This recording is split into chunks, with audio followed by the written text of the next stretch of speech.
Season 3 of Lessons We Forgot is right around the corner. New episodes are beginning on August 30th. Once again, you'll be able to find new episodes of the show in your feed every Sunday night, making your commute a little brighter, or more likely based on the data I've been looking at this summer, that you can binge some weekend down the line sometime. Before that happens, though, I need to correct something that I somehow missed a long time ago. When coming up with the name for the podcast, some friends and I threw out tons of ideas that didn't sound quite right.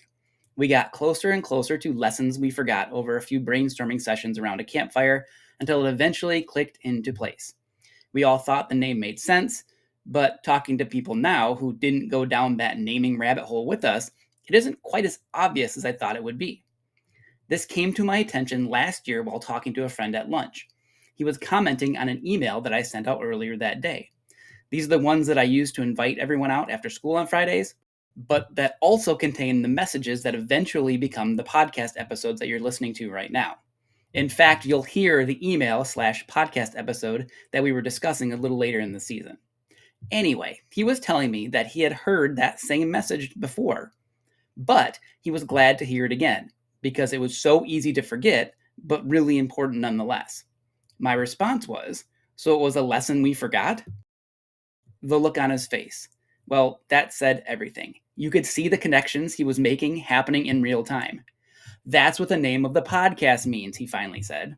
So if you're like him, and the name was just there and it didn't really have any meaning to you, you're not alone.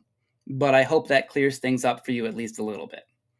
See, I'm a middle school teacher. I'm not a historian, though I do like to talk about history. I'm not a philosopher, though I'm interested in what philosophers have to say. I also like music and movies and mythology, though I haven't created any of that stuff myself. I also listen to tons of podcasts from other creators who inspire me. What I'm trying to say is none of what you hear on the show will be my original ideas.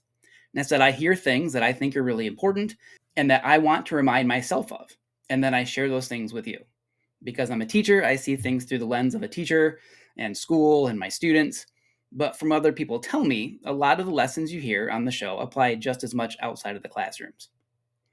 I had a great summer, which is now quickly coming to an end. But during the summer, I was reminded of so many lessons I forgot, and I can't wait to share them with you. I don't know when your school year officially begins, but season 3 of Lessons We Forgot begins Sunday, August 30th.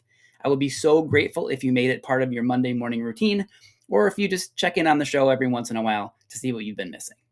There are now bite-sized video clips of the show on Instagram, TikTok, and Facebook. If you're interested in those, please share Lessons We Forgot with anyone you think might enjoy the show. Have a great school year, and if this is your first time listening, hey, welcome to the show.